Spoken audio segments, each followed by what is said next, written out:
Hello everyone. ഇന്ന് നമ്മൾ discuss ചെയ്യാൻ പോകുന്നത് ഗമീറ്റോജെനിസിസ് ആണ്. അപ്പോൾ ഗമീറ്റോജെനിസിസ് എന്ന് പറഞ്ഞാൽ എന്താ? ഗമീറ്റ് ഫോർമേഷൻ അല്ലെ? ഗമീറ്റ് ഫോർമേഷനെയാണ് നമ്മൾ ഗമീറ്റോജെനിസിസ് എന്ന് പറയുന്നത്. അപ്പൊ നമുക്കറിയാം മെയിൽ റീപ്രൊഡക്റ്റീവ് സിസ്റ്റത്തിലും ഫീമെയിൽ റീപ്രൊഡക്റ്റീവ് സിസ്റ്റത്തിനെ കുറിച്ചുള്ള കംപ്ലീറ്റ് അനാട്ടമി നമ്മൾ കണ്ടു അല്ലെ? അപ്പൊ നമുക്ക് മനസ്സിലായി ഹ്യൂമൻ റീപ്രൊഡക്ഷനിൽ രണ്ട് സിസ്റ്റംസ് തന്നെ ഉണ്ട്. അപ്പം സ്വാഭാവികമായിട്ടും ഗമീറ്റ് ഫോർമേഷനിൽ ഈ രണ്ട് സിസ്റ്റത്തിലും രണ്ടായിരിക്കും. ശരിയാണല്ലോ? അപ്പൊ മെയിൽ ഗമീറ്റ്സിനെയാണ് നമ്മൾ സ്പേം എന്ന് പറയുന്നത്. സ്പേം ഫോർമേഷനെയാണ് നമ്മൾ സ്പെർമറ്റോജെനിസിസ് എന്ന് പറയുക. സ്പെർമറ്റോജെനിസിസ്. സ്പെർമറ്റോജെനിസിസ് എവിടെയാണ് നടക്കുന്നത് എന്നുള്ളത് നമുക്കറിയാം. എവിടെയാണ് നടക്കുന്നത്? ടെസ്റ്റിസിലാണ് നടക്കുന്നത്. ഇനി അതുപോലെ നമ്മൾ കമ്പയർ ചെയ്ത് പറയുകയാണെന്നുണ്ടെങ്കിൽ എന്താണ് ഫീമെയിൽ ഗമീറ്റിന്റെ പേര്? ഫീമെയിൽ ഗമീറ്റിന്റെ പേരാണ് ഓവം അല്ലെങ്കിൽ ഊറ്റിഡ് എന്ന് പറയും. എവിടെയാണ് ഓവത്തിന്റെ ഫോർമേഷനെയാണ് നമ്മൾ ഊജെനിസിസ് എന്ന് പറയുക. ഊജെനിസിസ് എന്ന് പറയും. ആൻഡ് ഊജെനിസിസ് എവിടെയാണ് നടക്കുന്നത് എന്ന് ചോദിച്ചാൽ ഓവറിയിലാണ് നടക്കുന്നത്. ഇനി സ്പെർമറ്റോജെനിസിന്റെ ഊജെനിസിന്റെ തമ്മിലുള്ള കമ്പാരിസണും നമ്മൾ പറഞ്ഞിരുന്നു. എന്താണ്? സ്പെർമറ്റോജെനിസിസ് എപ്പോഴാണ് സ്റ്റാർട്ട് ചെയ്യുക? പ്യൂബേർട്ടിയിലാണ് സ്റ്റാർട്ട് ചെയ്യുക. പ്യൂബേർട്ടി തൊട്ട് ഒരു ആൺകുട്ടിയിൽ സ്പെർമറ്റോജെനിസിസ് പ്യൂബേർട്ടി ആവുമ്പം ഏകദേശം 12-13 വയസ്സാകുമ്പോൾ സ്റ്റാർട്ട് ചെയ്യും. ആൻഡ് ലൈഫ് ലോങ് കണ്ടിന്യൂ ചെയ്യും. അതാണ് സ്പെർമറ്റോജെനിസിന്റെ കാര്യം എന്ന് പറയുന്നത്. ഇനി നമ്മൾ ഊജെനിസിന്റെ കാര്യം പറയുകയാണെന്നുണ്ടെങ്കിൽ ഒരു പെൺകുട്ടി ജനിക്കുന്നതിന്റെ മുന്നേ എംബ്രിയോണിക് സ്റ്റേജിലെ ഊജെനിസിസ് സ്റ്റാർട്ട് ചെയ്യും. ശരിയാണല്ലോ? ഓവുലേഷൻ സ്റ്റാർട്ട് ചെയ്യുക, ഓവം റിലീസ് ചെയ്യുന്നത് സ്റ്റാർട്ട് ചെയ്യുക ഏകദേശം പ്യൂബേർട്ടിയിലാണ്. ഇനി എപ്പോഴാണ് ഓവുലേഷൻ സ്റ്റോപ്പ് ചെയ്യാന്ന് ചോദിച്ചാൽ അത് അറ്റ് അറൗണ്ട് 50 ആണ്. ലൈഫ് ലോങ് എന്തായാലും ഉണ്ടാവില്ല. അപ്പൊ അതാണ് ഈ പറയുന്ന സ്പെർമറ്റോജെനിസിസും ഊജെനിസിസും തമ്മിലുള്ള ഒരു വ്യത്യാസം എന്നുള്ളത് നമ്മൾ കഴിഞ്ഞ ക്ലാസ്സിലെ ഡിസ്കസ് ചെയ്തതാണ്. സോ നമുക്ക് ഇന്നത്തെ ക്ലാസ്സിൽ ഡിസ്കസ് ചെയ്യാനുള്ളത് സ്പേം ഫോർമേഷൻ ആണ്, അഥവാ സ്പെർമറ്റോജെനിസിസ് ആണ്. നമുക്കറിയാം എവിടെ വെച്ചിട്ടാണ് നടക്കുന്നത്? ടെസ്റ്റിസിന്റെ അകത്ത്. ടെസ്റ്റിസിന്റെ അകത്ത് 250 കമ്പാർട്ട്മെന്റ്സ് ഉണ്ട്, നമ്മൾ പഠിച്ചിട്ടില്ലേ? ആ 250 കമ്പാർട്ട്മെന്റ്സിനെയാണ് നമ്മൾ ടെസ്റ്റിക്കുലാർ ലോബ്യൂൾ എന്ന് പറയാ. ഓരോ കമ്പാർട്ട്മെന്റിന്റെ അകത്തും 1 മുതൽ 3 വരെയുള്ള ഹൈലി കോയിൽഡ് ആയിട്ടുള്ള ട്യൂബ്യൂൾസ് ഉണ്ട്. That tubules are called seminiferous tubule.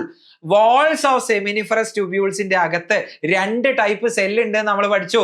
സ്പെർമറ്റോഗോണിയം and Sertoli cell. സ്പെർമറ്റോഗോണിയും സെർട്ടോളി സെല്ലും. ഇതിന്റെ അകത്തുള്ള സ്പെർമറ്റോഗോണിയമാണ് മിയോട്ടിക് ഡിവിഷൻ നടന്നു കഴിയുമ്പോൾ എന്തായി മാറുന്നത്? സ്പേം ആയി മാറുന്നത് എന്നുള്ളത് നമ്മൾ പഠിച്ചിട്ടുണ്ട്.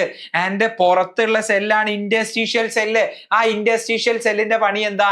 ആൻഡ്രോജൻസ് സെക്രീറ്റ് ചെയ്യുക. ഇനി ഈ സ്പെർമറ്റോഗോണിയത്തിന്റെ കൂടെ തന്നെയുള്ള സെല്ലാണ് സെർട്ടോളി സെല്ല്. സെർട്ടോളി സെല്ലിന്റെ പണി എന്താ?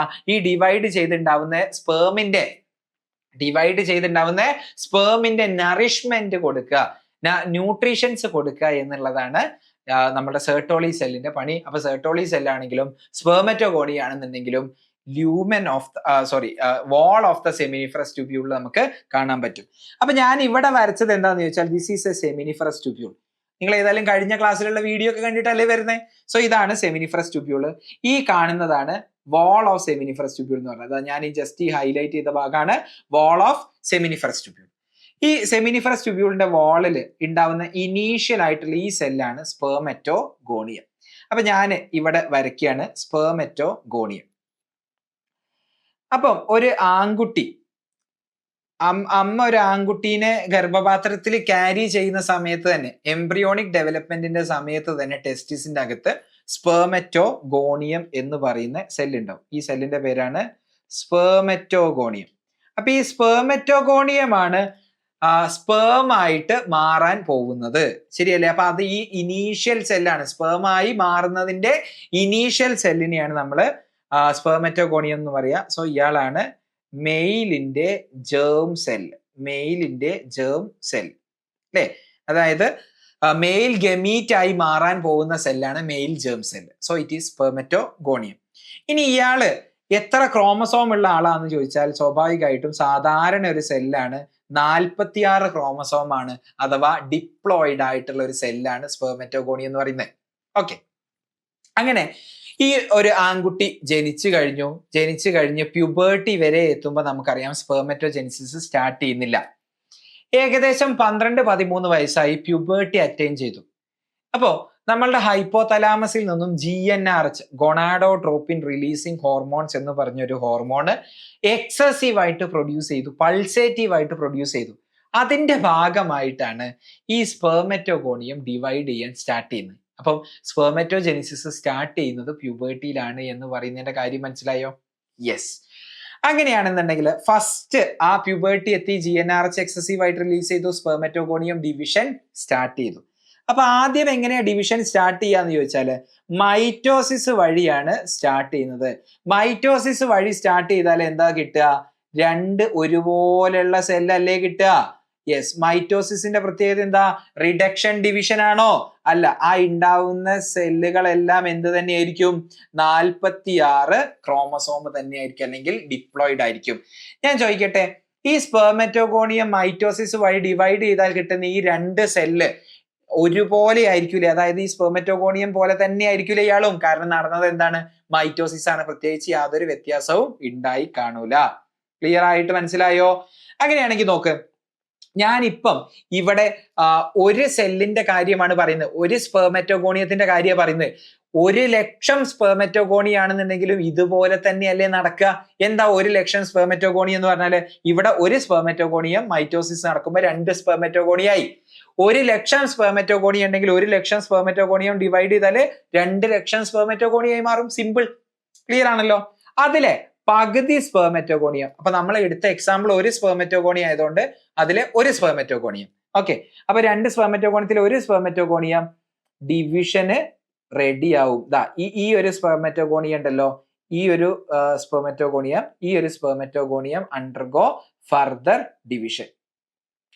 ഈ സ്പെർമറ്റോഗോണിയം എന്തായി മാറും? ഫർദർ ഡിവിഷന് വേണ്ടി റെഡി ആവും. ഇനി ഈ ഒരു സ്പെർമറ്റോഗോണിയം ഉണ്ടല്ലോ, അയാള് ഇപ്പം ഡിവൈഡ് ചെയ്യൂല. അയാള് ഇപ്പം അവിടെ ഫർദർ ഡിവിഷന് വേണ്ടി വെയിറ്റ് ചെയ്യും, ഇപ്പം ഡിവൈഡ് ചെയ്യുന്നില്ല. ഓക്കെ. അതെന്താ എന്നുള്ളത് ഞാൻ പറഞ്ഞു തരണ്ട്. അതായത് ഇപ്പൊ തന്നെ നമുക്കൊരു ഐഡിയ ഉണ്ട്. ഏകദേശം ലൈഫ് ലോങ് ഒരു പുരുഷൻ മരിക്കുന്നത് വരെ സ്പേം ഉണ്ടായിക്കൊണ്ടിരിക്കുന്നു പറഞ്ഞില്ലേ? പക്ഷെ ഒരു ഫീമെയിലിന് അങ്ങനെ ഉണ്ടാവില്ല എന്നല്ലേ നമ്മൾ പറഞ്ഞത്? അതിനുള്ള കാരണം എന്താ എന്നുള്ളത് നിങ്ങൾക്ക് ഇത് കഴിയുമ്പോൾ മനസ്സിലാവും. സോ ശ്രദ്ധിച്ച് കേൾക്കുക. അപ്പം സ്പെർമറ്റോഗോണിയം ഡിവൈഡ് ചെയ്തു, 2 സ്പെർമറ്റോഗോണിയമായി മാറി. അതിൽ ഒരു സ്പെർമറ്റോഗോണിയാണ് ഇനി ഫർദർ ഡിവിഷൻ റെഡി ആവുന്നുള്ളൂ. ഓക്കെ. അപ്പൊ ഈ സ്പെർമറ്റോഗോണിയും ഈ സ്പെർമറ്റോഗോണിയും തമ്മിൽ യാതൊരു വ്യത്യാസവും ഇല്ല. ആൻഡ് ഈ സ്പെർമറ്റോഗോണിയും തമ്മിൽ യാതൊരു വ്യത്യാസവും ഇല്ല. ജസ്റ്റ് അവർ ഡിവൈഡ് ചെയ്തിട്ടേ ഉള്ളൂ. ഇനി ഈ ഉണ്ടായ സ്പെർമറ്റോഗോണിയം സെൽ ഗ്രോത്ത് കംപ്ലീറ്റ് ആവും, ഗ്രോ ചെയ്യും, എല്ലാ സെൽ ഓർഗനൽസും വെൽ ഡെവലപ്ഡ് ആയി മാറും, ആൻഡ് ഡിഫറൻഷിയേറ്റ് ചെയ്യും. സെൽ ഡിഫറൻസിയേഷൻ കംപ്ലീറ്റ് ആക്കും. So they grow and differentiate. എന്താ ഒരു സെൽ ഡിഫറൻസിയേഷൻ എന്ന് പറഞ്ഞാല്? അത് വളരെ ജനറൽ ആയിട്ടുള്ള ഒരു ടേം ആണ് സെൽ ഡിഫറൻസിയേഷൻ. അതെന്താ എന്നുള്ളത് ഞാൻ പറഞ്ഞുതരാം. സോ ഈ ഉണ്ടായ സ്പെർമറ്റോസൈറ്റ് ഗ്രോത്തും കംപ്ലീറ്റ് ആക്കും, ആൻഡ് ഡിഫറൻസിയേഷൻ നടത്തും. എന്താ ഡിഫറൻസിയേഷൻ എന്ന് ചോദിച്ചാല്, ഇപ്പൊ നിങ്ങൾ 10ാം ക്ലാസ് വരെ നിങ്ങളുടെ കൂടെ പഠിക്കുന്ന എല്ലാ കുട്ടികളും എല്ലാ സബ്ജക്റ്റും ഒരുമിച്ച് പഠിച്ചു വന്ന ആൾക്കാരാണ് അല്ലെ? എല്ലാ 10 സബ്ജക്റ്റും നിങ്ങൾ പഠിച്ചിട്ടുണ്ട്.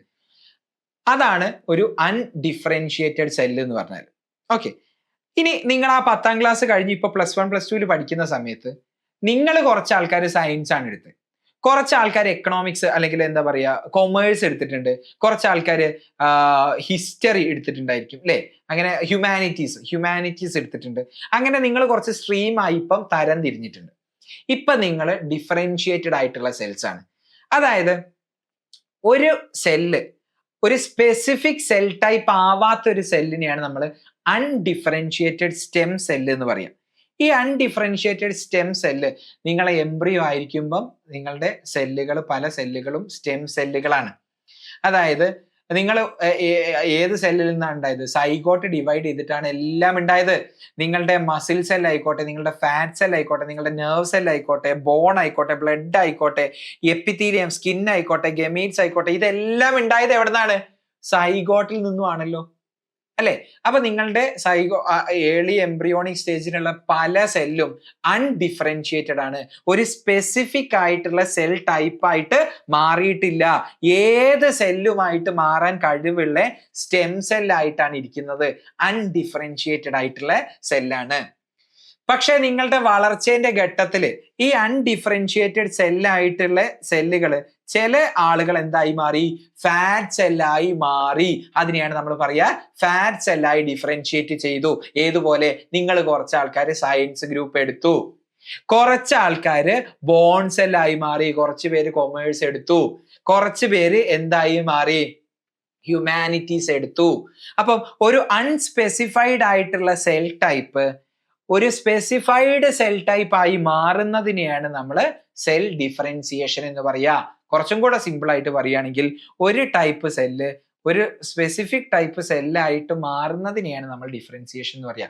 ഒരു സെൽ ടൈപ്പ് വേറൊരു സ്പെസിഫിക് സെൽ ടൈപ്പ് ആയി മാറുന്നതിനെയാണ് നമ്മൾ ഡിഫറൻസിയേഷൻ എന്ന് പറയാ. സാധാരണഗതിയിൽ ഡിഫറൻഷിയേറ്റ് ചെയ്താൽ പിന്നെ തിരിച്ചു പോകാൻ പറ്റൂല. ഏതുപോലെ തന്നെ നിങ്ങൾ സയൻസ് എടുത്താൽ ഇനി +2 പഠിക്കുന്നത് നിങ്ങൾക്ക് തിരിച്ചു പോകാൻ പറ്റുമോ? ഇല്ല. മനസ്സിലായല്ലോ? അപ്പൊ നോക്ക്, എന്താണ് ഡിഫറൻസിയേഷൻ നമ്മൾ പറഞ്ഞു. അപ്പം സ്പെർമറ്റോഗോണിയം ഗ്രോ ചെയ്തു, ഡിഫറൻഷിയേറ്റ് ചെയ്തു. അവരെ ഡിഫറൻഷിയേറ്റ് ചെയ്തിട്ട് ഇപ്പം ഡിവിഷന് വേണ്ടി റെഡി ആയിട്ടുള്ള ഒരു സ്പെസിഫിക് സെല്ലായി മാറി. ഡിഫറൻഷിയേഷൻ അല്ലേ ചെയ്തിട്ടുള്ളൂ, ഡിഫറൻഷിയേഷനേ ചെയ്തിട്ടുള്ളൂ, ഗ്രോയേ ചെയ്തിട്ടുള്ളൂ, ഡിവൈഡ് ചെയ്തിട്ടില്ല. അപ്പൊ ഇയാളുടെ ക്രോമസോമിന്റെ നമ്പർ എന്ന് പറയുന്നത് എത്ര തന്നെയാണ്? 46 ആണ്. ഈ പറയുന്ന ആളുടെ പേരാണ് പ്രൈമറി സ്പെർമറ്റോസൈറ്റ്. Primary spermatocyte. അപ്പൊ ഇനി നിങ്ങൾ പറ, ഈ പ്രൈമറി സ്പെർമറ്റോസൈറ്റും ഈ കണ്ട സ്പെർമറ്റോസൈറ്റും അതായത് സെല്ലും സ്പെർമറ്റോഗോണിയും സെയിം ആണോ? അല്ലേ? സെയിം അല്ല.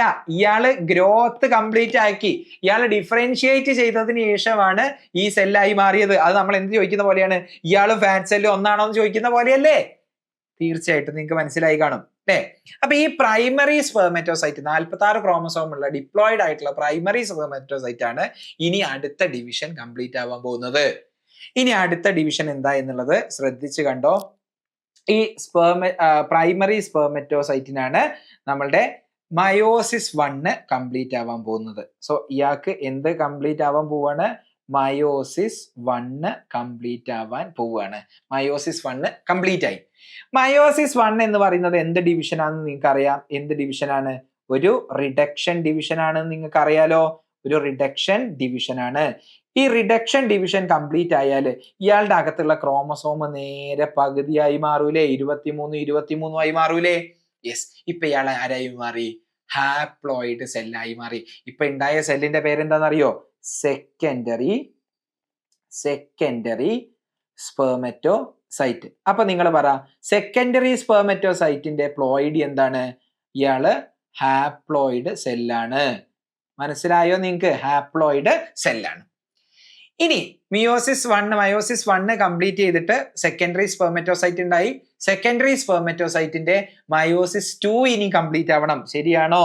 യെസ്. അപ്പം ഈ പറയുന്ന ആളുകളുടെ മയോസിസ് 2 കംപ്ലീറ്റ് ആയി. മയോസിസ് 2 കംപ്ലീറ്റ് ആയി. ഈ രണ്ടാൾക്കാരുടെയും മയോസിസ് 2 കംപ്ലീറ്റ് ആവണം. ശരിയല്ലേ? അതാണ് ഫർദർ ഡിവിഷൻ. അപ്പം സെക്കൻഡറി സ്പെർമറ്റോസൈറ്റ് എഗെയിൻ ഡിവൈഡ് ചെയ്യും. ഈ ഉണ്ടാവുന്ന സെല്ല് നോക്ക്, ഈ സെല്ല് രണ്ടായിട്ട് ഡിവൈഡ് ചെയ്യുമല്ലോ. ഇവിടെ മൈറ്റോസിസ് പോലെ തന്നെയല്ലേ മയോസിസ് 2 എന്ന് പറയുന്നത്? യെസ്. അപ്പൊ നോക്ക്, ഇവിടെ 2 സെല്ല് ഉണ്ടാവും. ഈ 2 സെല്ലിന്റെയും പ്ലോയിഡി എന്ന് പറയുന്നത് എന്താണ്? 23 തന്നെയാണ്. ശരിയല്ലേ? ഈ ആളുകളും രണ്ടായിട്ട് ഡിവൈഡ് ചെയ്യും. ശരിയാണല്ലോ? രണ്ടായിട്ട് ഡിവൈഡ് ചെയ്യും. അതിന്റെയും പ്ലോയിഡി എന്ന് പറയുന്നത് എന്താണ്? 23 ആണ്. ഇവരെല്ലാം ഹാപ്ലോയിഡ് സെല്ലാണ്. ക്ലിയർ ആണോ? അങ്ങനെയാണെന്നുണ്ടെങ്കിൽ ഇപ്പം ഡിവിഷൻ കഴിഞ്ഞുണ്ടായ ഈ സെല്ലിനെയാണ് നമ്മൾ സ്പെർമാറ്റിഡ് എന്ന് പറയുക. സ്പെർമാറ്റിഡ്. അപ്പൊ ഈ ഉണ്ടായ ആൾക്കാരാണ് സ്പെർമാറ്റിഡ്. അപ്പൊ ഇയാൾ ഭയങ്കര ഇമ്പോർട്ടന്റ് ആണ്. സ്പെർമാറ്റിഡിന്റെ ക്രോമസോമിന്റെ നമ്പർ എത്രയെന്ന് ചോദിച്ചാൽ 23 ക്രോമസോം ആണ്. അഥവാ ഹാപ്ലോയിഡ് സെൽസ് ആണ് സ്പെർമാറ്റിഡ് എന്ന് പറയുന്നത്. നോക്ക്, അപ്പൊ സ്പെർമാറ്റിഡും ഞാൻ ഈ വരച്ചതുപോലെ ഒരു സാധാരണ സെല്ലാണ്. സാധാരണ സെല്ല് എന്ന് പറഞ്ഞാൽ എന്താ? സാധാരണ നമ്മളൊരു സെല്ല് ഇങ്ങനെയല്ലേ വരയ്ക്കുക. പക്ഷേ നമുക്കറിയാം സ്പേം എന്ന് പറയുന്നത് ഒരു വളരെ സ്പെഷ്യൽ ആയിട്ടുള്ള ഒരു ഹെഡും മിഡിൽ പീസും ടെയിലും ഒക്കെ ഉള്ള ഒരു സ്വിമ്മിങ് ഒക്കെ പറ്റുന്ന മൊബിലിറ്റി കാണിക്കുന്ന സ്പെഷ്യലൈസ്ഡ് ആയിട്ടുള്ള സെല്ലാണ്. ശരിയാണല്ലോ? അങ്ങനെയാണെന്നുണ്ടെങ്കിൽ ഇനി സ്പെർമാറ്റിഡ് ആണ് അടുത്തത് സ്പേമായിട്ട് മാറാൻ പോകുന്നത്. ഓക്കെ, അപ്പം ഈ ഈ ഉണ്ടായ സ്പെർമാറ്റിഡിന് ചില മാറ്റങ്ങൾ വന്നിട്ടാണ് എന്തുണ്ടാവുന്നത്, സ്പേമിന് ഈ സ്പെർമാറ്റിഡിന് കുറച്ച് മാറ്റങ്ങൾ സംഭവിച്ചിട്ടാണ് സ്പേം ഉണ്ടാവുന്നത്. അപ്പം ഞാൻ ഇതൊന്ന് കോപ്പി ചെയ്ത് വെക്കുകയാണ്. അപ്പൊ നോക്ക്, സ്പെർമാറ്റിഡ് ആയിട്ട് വരുന്ന ആള് അല്ലെ, സ്പെർമാറ്റിഡ് എന്തായി മാറുന്നുണ്ട്, സ്പേമായി മാറുന്നുണ്ട് എന്നുള്ളത് നമ്മൾ കണ്ടു. യെസ്. അപ്പൊ ഇയാള് ഈ ഉണ്ടായ സ്പെർമാറ്റിഡ് എന്തായി മാറും, സ്പേമായി മാറും. സ്പേമിനെയാണ് നമ്മൾ സ്പെർമറ്റോസോവ എന്ന് വിളിക്കുക, സ്പെർമറ്റോസോവ. യെസ്. സോ ഇതാണ് സ്പെർമറ്റോസോവ. അപ്പൊ സ്പെർമാറ്റിഡ് സ്പെർമറ്റോസോവയായി മാറും. ഇവിടെ ഡിവിഷൻ നടന്നോ? ഇല്ല. ഇവിടെ നോക്ക്, ഇതൊരു സെല്ല്, ഒരു സാധാരണ സെല്ല്. അയാള് നീന്താനൊക്കെ പറ്റുന്ന, മൊബിലിറ്റി കാണിക്കുന്ന, സ്വിം ചെയ്യാൻ കപ്പാസിറ്റി ഉള്ള ഒരു സ്പെഷ്യലൈസ്ഡ് സെല്ലായി മാറി. അതിനെയാണ് നമ്മൾ സെൽ ഡിഫറൻസിയേഷൻ എന്ന് പറയുക.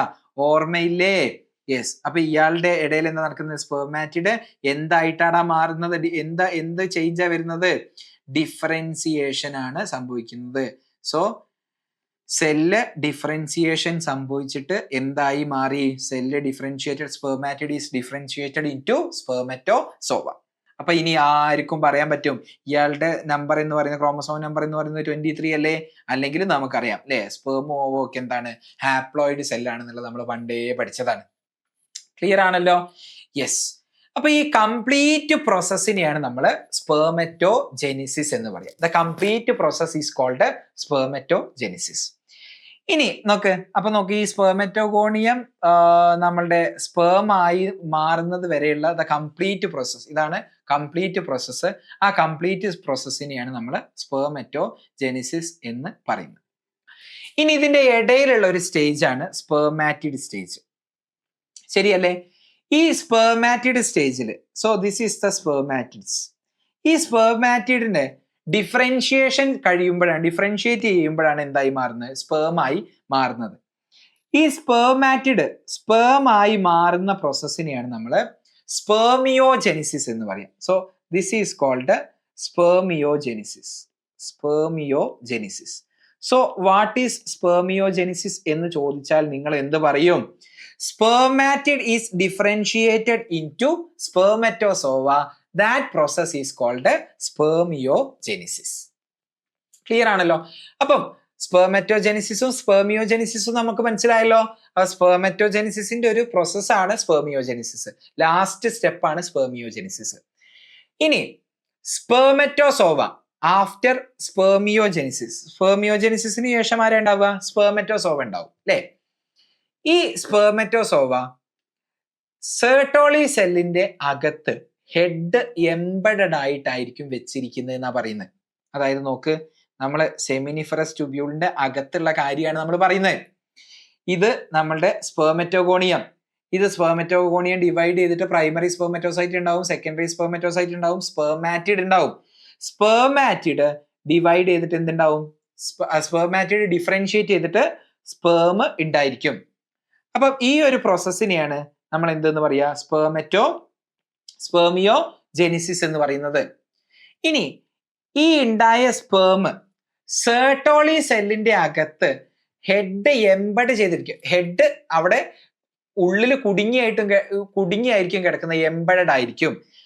ആ എംബഡഡ് ആയിരിക്കുന്ന, അതാണ് ഞാൻ ഇവിടെ വരച്ചത്. ഈ പറയുന്ന ഈ മഞ്ഞ ഷെയ്ഡിങ് ഉണ്ടല്ലോ, മഞ്ഞ ഹൈലൈറ്റ്, അതാണ് സെർട്ടോളി സെല്ല്. ഞാൻ അത് വിശദമായിട്ട് കാണിക്കാം. ഈ എംബഡഡ് ആയിരിക്കുന്ന സ്പേം അതിൽ നിന്നും റിലീസ് ചെയ്യുന്നതാണ് ഞാനിപ്പോ ഇവിടെ കാണിക്കുന്നത്. ഓക്കെ, അപ്പം ഞാൻ എന്താ ഇപ്പൊ പറഞ്ഞത്? ആഫ്റ്റർ സ്പെർമിയോജെനിസിസ് സ്പെർമറ്റോസോവയുടെ head embedded inside Sertoli cell. ആ എംബഡ് ചെയ്തിരിക്കുന്ന ഹെഡ്, കുടുങ്ങിക്കിടക്കുന്ന ഹെഡ് വലിച്ചെടുത്ത് അയാൾ എങ്ങോട്ടേക്ക് റിലീസ് ചെയ്യും? ല്യൂമനിലേക്ക്. ഇതെന്താ സംഭവം? ഇതാണ് ല്യൂമൻ ഓഫ് സെമിനിഫറസ് ട്യൂബ്യൂള്. ഇതാണ് wall of seminiferous tubule. Clear ആവുന്നില്ലേ? യെസ്. അങ്ങനെ റിലീസ് ചെയ്യുന്നതിനെയാണ് നമ്മൾ സ്പെർമിയേഷൻ എന്ന് പറയുന്നത്. So this is called സ്പെർമിയേഷൻ.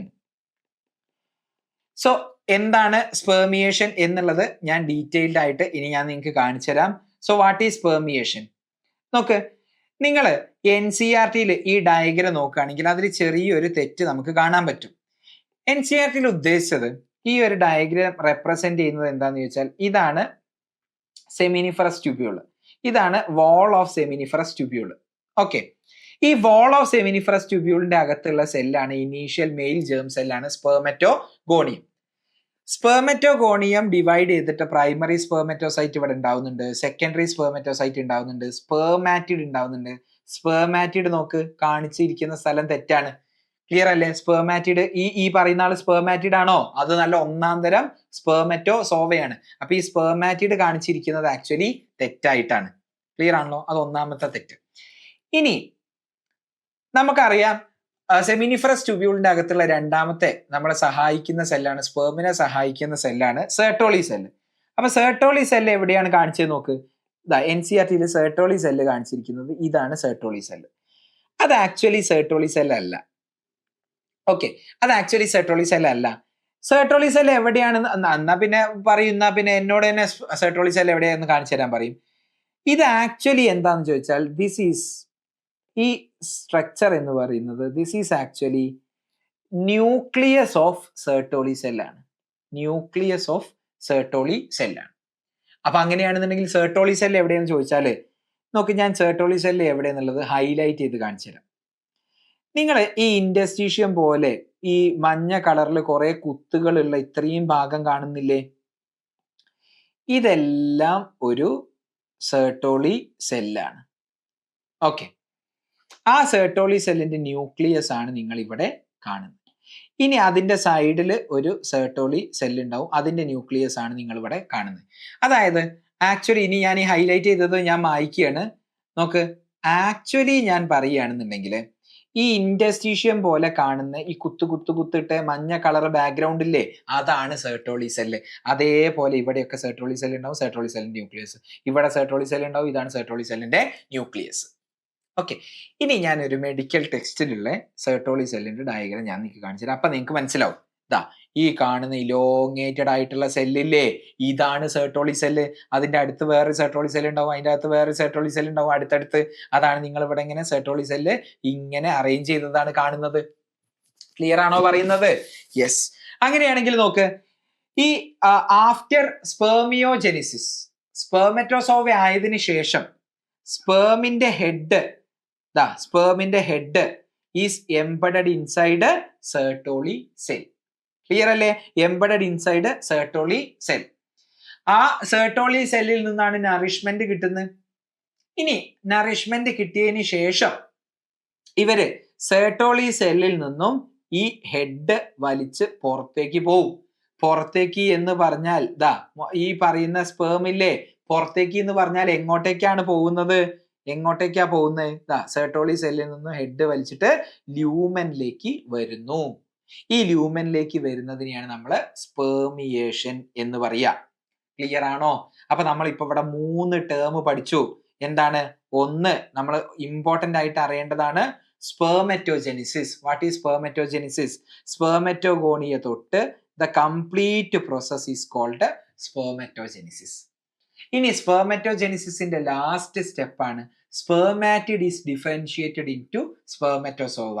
ആ സ്പെസിഫിക് സ്റ്റെപ്പിന്റെ പേരാണ് സ്പെർമിയോജെനിസിസ്. എന്താ അത് പറഞ്ഞത്?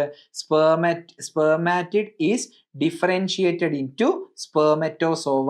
That process is called spermiogenesis. Clear ആണല്ലോ? യെസ്. ആഫ്റ്റർ സ്പെർമിയോജെനിസിസ് ഈ സെർട്ടോളി സെല്ലിന്റെ അകത്ത് എംബഡഡ് ആയിട്ടായിരിക്കും ആരുണ്ടായിരിക്കുക? സ്പെർം ഉണ്ടായിരിക്കുക. അവരുടെ ഹെഡ്, ആ ഉണ്ടായ spermatozoa is released into lumen of seminiferous tubule. From the walls of seminiferous tubule, spermatozoa is released into lumen. That process is called spermiation. ആ സ്റ്റെപ്പിനെയാണ് നമ്മൾ സ്പെർമിയേഷൻ എന്ന് പറയുന്നത്. അപ്പൊ സ്പെർമറ്റോജെനിസിസ്, സ്പെർമിയോജെനിസിസ്, സ്പെർമിയേഷൻ, ഈ 3 ടേമും തമ്മിലുള്ള ഡിഫറൻസിയേഷൻ, ആ വ്യത്യാസം കറക്റ്റ് ആയിട്ട് മനസ്സിലായി എന്ന് ഞാൻ വിശ്വസിക്കുകയാണ്. അങ്ങനെയാണെന്നുണ്ടെങ്കിൽ ഈ ഒരു ഭാഗത്തു നിന്ന് വരാൻ സാധ്യതയുള്ള ഒരു ചോദ്യങ്ങളുടെ ഒരു രീതിയാണ് ഞാൻ പറയാൻ പോകുന്നത്. അപ്പം ഏത് സെല്ലിന് ഏത് ഡിവിഷൻ ആണ് നടക്കുക എന്നുള്ളത് പഠിക്കണം. ആ ഡിവിഷൻ നടന്നാൽ ഉണ്ടാവുന്ന അടുത്ത സെല്ലിന്റെ പേരെന്താ എന്നുള്ളതും പഠിക്കണം. ഉദാഹരണം പറയുകയാണെങ്കിൽ സ്പെർമറ്റോഗോണിയത്തിന് മൈറ്റോസിസ് നടന്നാൽ ഒരുപാട് കോപ്പി സ്പെർമറ്റോഗോണിയ ഉണ്ടാവും. അയാൾ ഗ്രോ ചെയ്ത് ഡിഫറൻഷിയേറ്റ് ചെയ്താലാണ് പ്രൈമറി സ്പെർമറ്റോസൈറ്റ് ഉണ്ടാവുന്നത്. പ്രൈമറി സ്പെർമറ്റോസൈറ്റിന് മയോസിസ് 1 കംപ്ലീറ്റ് ആകുമ്പോഴാണ് സെക്കൻഡറി സ്പെർമറ്റോസൈറ്റ് ഉണ്ടാവുന്നത്. ഇയാൾ ഭയങ്കര ഇമ്പോർട്ടന്റ് ആണ്, കാരണം ആദ്യമായിട്ട് ഉണ്ടാവുന്ന ഹാപ്ലോയിഡ് സെൽ എന്ന് പറയുന്നത് ഇയാളാണ്. അയാൾക്ക് മയോസിസ് 2 കംപ്ലീറ്റ് ചെയ്യുമ്പോഴാണ് സ്പെർമാറ്റിഡ് ഉണ്ടാവുന്നത്. അയാളും ഹാപ്ലോയിഡ് ആണ്. അതിനുശേഷം അവർ ഡിഫറൻഷിയേറ്റ് ചെയ്യുമ്പോഴാണ് സ്പെർമറ്റോസോവയായി മാറുന്നത്. അപ്പം ഇവിടെ നിന്ന് വരുന്ന ഒരു ചോദ്യങ്ങളുടെ ഒരു രീതി എന്ന് പറയുന്നത്, ഇപ്പം ചോദിച്ചിട്ടുണ്ട്, ഇതിന് മുന്നേ ചോദിച്ച ചോദ്യമാണ്, പ്രൈമറി സ്പെർമറ്റോസൈറ്റിൽ നിന്നും എത്ര നമ്പർ ഓഫ് സ്പേംസ് ഉണ്ടാവും? ഒരു പ്രൈമറി സ്പെർമറ്റോസൈറ്റ് ഡിവൈഡ് ചെയ്താൽ 2 സെക്കൻഡറി ആയി മാറും. സെക്കൻഡറി ഡിവൈഡ് ചെയ്താൽ 4 സ്പെർമാറ്റിഡ് ആയി മാറും. അവരെ ഡിഫറൻഷിയേറ്റ് ചെയ്താൽ 4 സ്പേം ആയി മാറും. സോ ഒരു പ്രൈമറി സ്പെർമറ്റോസൈറ്റിൽ നിന്നും 4 സ്പേം ആണ് ഉണ്ടാവുന്നത്. ഇനി വേറെയും ചോദിക്കാം, ഒരു സെക്കൻഡറി സ്പെർമറ്റോസൈറ്റിൽ നിന്നും എത്ര സ്പേം ഉണ്ടാവും? ഒരു സെക്കൻഡറി സ്പെർമറ്റോസൈറ്റ് ഡിവൈഡ് ചെയ്താൽ 2 സ്പെർമാറ്റിഡ് ഉണ്ടാവും. അവരെ ഡിഫറൻഷിയേറ്റ് ചെയ്താൽ 2 സ്പേം ഉണ്ടാവും. ക്ലിയർ അല്ലേ? യെസ്. അപ്പൊ ഇതുപോലുള്ള ചോദ്യങ്ങളാണ് നമുക്ക് എക്സ്പെക്ട് ചെയ്യേണ്ടത്. ഇനി ഞാൻ ആദ്യം പറഞ്ഞിട്ടുണ്ടായിരുന്നു, ഒരു സ്പെർമറ്റോഗോണിയം ഡിവൈഡ് ചെയ്യുന്ന സമയത്ത് 2 സ്പെർമറ്റോഗോണിയായി മാറി. ഇവരെല്ലാവരും ഒരുപോലത്തെ സ്പെർമറ്റോഗോണിയാണല്ലോ ഈ 2 ആൾക്കാരും. അങ്ങനെയാണെങ്കിൽ പകുതി സ്പെർമറ്റോഗോണിയം മാത്രമേ ഡിവൈഡ് ചെയ്യുന്നുള്ളൂ, മറ്റുണ്ടായ പകുതി ഡിവൈഡ് ചെയ്യുന്നില്ല എന്ന് പറഞ്ഞു. അത് എന്തിനു വേണ്ടിയിട്ടാണെന്ന് ഞാൻ പറഞ്ഞിട്ടുണ്ടായിരുന്നു അല്ലേ? അത് എന്തിനു വേണ്ടിയിട്ടാണ് നിങ്ങൾക്ക് ഈ ക്ലാസ് കഴിയുമ്പോൾ മനസ്സിലാവും എന്ന് ഞാൻ പറഞ്ഞിട്ടുണ്ടായിരുന്നു. അതെന്താന്നുള്ളത് ഞാൻ പറഞ്ഞുതരാം. നോക്ക്, ഈ ആള് മാത്രമേ ഇപ്പൊ ഡിവൈഡ് ചെയ്യുന്നുള്ളൂ, മറ്റേ ആള് സ്റ്റോർ ചെയ്ത് വെച്ചിരിക്കുകയാണ്, ഡിവൈഡ് ചെയ്യുന്നില്ല. അതെന്തിനാന്ന് ചോദിച്ചാൽ, ഇപ്പൊ ഈ സെല്ലുണ്ടല്ലോ, ഈ ഡിവൈഡ് ചെയ്ത സെല്ല്, ഇയാളുടെ അകത്തുനിന്ന് 4 സ്പേം ഉണ്ടായല്ലോ. ആ 4 സ്പേം ഉണ്ടായി. ആ 4 സ്പേം പുറത്തേക്ക് പോയി ഇജാക്കുലേറ്റ് ചെയ്ത് സെക്ഷൽ ഇന്റർകോഴ്സിന്റെ സമയത്ത് സ്പേം പുറത്തേക്ക് പോയി. അപ്പൊ ഇനി പുതിയ സ്പേം ഉണ്ടാവണ്ടേ? ആ പുതിയ സ്പേം ഉണ്ടാവണമെന്നുണ്ടെങ്കിൽ ഈ ആളങ്ങ് ഡിവൈഡ് ചെയ്യും. ഇയാൾ ഡിവൈഡ് ചെയ്യുന്നത് മൈറ്റോസിസ് വഴിയാണ് ഡിവൈഡ് ചെയ്യുന്നത്. മൈറ്റോസിസ് വഴി ഡിവൈഡ് ചെയ്താൽ വീണ്ടും 2 സെല്ലായി മാറി. അതിലെ ഈ സെല്ല് മാത്രം ഡിവിഷന് പങ്കെടുക്കും, സ്പേമായി മാറും. ഓക്കെ, ഇയാൾ വീണ്ടും റിസർവ് ചെയ്യപ്പെടും. ക്ലിയർ അല്ലേ? യെസ്. ഇനി അതിനുശേഷം എന്താ, ഈ ആള് 4 സ്പേമായി മാറും. ഇജാക്കുലേറ്റ് ചെയ്യുമ്പോൾ ആ 4 സ്പേം പുറത്തേക്ക് പോകും. എന്നാലും അടുത്ത ഡിവിഷന്റെ സമയത്ത് ഈ ആള് 2 ആയിട്ട് ഡിവൈഡ് ചെയ്യും. എന്ത് ഡിവിഷനാണ്? മൈറ്റോസിസിൽ ഏർപ്പെടും. അതിൽ ആണെന്നുണ്ടെങ്കിൽ ഈ ആള് മാത്രമേ ഡിവിഷനിൽ പങ്കെടുക്കുള്ളൂ. ഇയാൾ എഗെയിൻ പ്രിസർവ്ഡ് ആയി മാറും.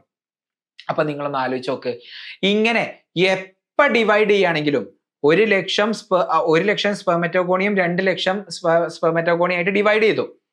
അതിൽ നിന്ന് 1 ലക്ഷം മാത്രമേ സ്പേമായി മാറുന്നുള്ളൂ, മറ്റൊരു 1 ലക്ഷം സ്റ്റോർ ചെയ്യപ്പെടും. പിന്നെ അടുത്ത ഡിവിഷന്റെ സമയത്ത് മറ്റ് 1 ലക്ഷം വീണ്ടും ഡിവൈഡ് ചെയ്യും മൈറ്റോസിസ് വഴി. പകുതി മാത്രമേ സ്പേം ആവാൻ പോകുന്നുള്ളൂ. അങ്ങനെയാണെങ്കിൽ 35-ാമത്തെ വയസ്സിലോ 40-ാമത്തെ വയസ്സിലോ 70-ാമത്തെ വയസ്സിലോ സ്പേം തീരുവോ? ഇല്ല. ലൈഫ് ലോങ് ആയിട്ട് ഒരു പുരുഷൻ മരിക്കുന്നത് വരെ ഈ ഡിവിഷൻ കണ്ടിന്യൂ ചെയ്തുകൊണ്ടിരിക്കും. സ്പേം ഒരിക്കലും തീർന്നു പോകില്ല. അതിനുള്ള കാരണം എന്താ എന്നുള്ളത് നിങ്ങൾക്ക് മനസ്സിലായല്ലോ. സോ നമ്മൾ ഗമീറ്റോജെനിസിസിനെ കുറിച്ചാണ് ഡിസ്കസ് ചെയ്തിട്ടുണ്ടായിരുന്നത്. അതിൽ തന്നെ മെയിൽ ഗമീറ്റ് ആയിട്ടുള്ള സ്പേം ഫോർമേഷനെ കുറിച്ച്, സ്പെർമറ്റോജെനിസിസിന്റെ കുറിച്ചാണ് നമ്മൾ ഇന്ന് ഡിസ്കസ് ചെയ്തത്. സോ ഇന്ന് നമ്മൾ ഡിസ്കസ് ചെയ്ത സ്പെർമറ്റോജെനിസിസിന്റെ എല്ലാ കോൺസെപ്റ്റുകളും അതിൽ നിന്ന് വരാൻ സാധ്യതയുള്ള ചോദ്യങ്ങളും നിങ്ങൾക്ക് മനസ്സിലായി എന്ന് ഞാൻ വിശ്വസിക്കുകയാണ്. അങ്ങനെ മനസ്സിലായിട്ടുണ്ടെന്നുണ്ടെങ്കിൽ തീർച്ചയായിട്ടും നിങ്ങൾ ഈ വീഡിയോ ഒന്ന് ലൈക്ക് ചെയ്യുക. ആൻഡ് നിങ്ങൾക്ക് ഈ വീഡിയോ ഉപകാരപ്രദമായി എന്ന് തോന്നുന്നുണ്ടെന്നുണ്ടെങ്കിൽ നിങ്ങളുടെ ഫ്രണ്ട്സിലേക്ക് ഈ വീഡിയോ ഒന്ന് എത്തിച്ചു കൊടുക്കുക. നിങ്ങൾക്ക് ഈ ടോപ്പിക്കിനെ കുറിച്ച് എന്തെങ്കിലും സംശയം ഉണ്ടെന്നുണ്ടെങ്കിൽ തീർച്ചയായിട്ടും കമന്റ് ബോക്സിലൂടെ നിങ്ങൾക്ക് ചോദിക്കാവുന്നതാണ്. സോ അടുത്ത ക്ലാസ്സിൽ നമുക്ക് ഇതിന്റെ കണ്ടിന്യൂഷൻ ആയിട്ട് വീണ്ടും കാണാം. Thanks for watching.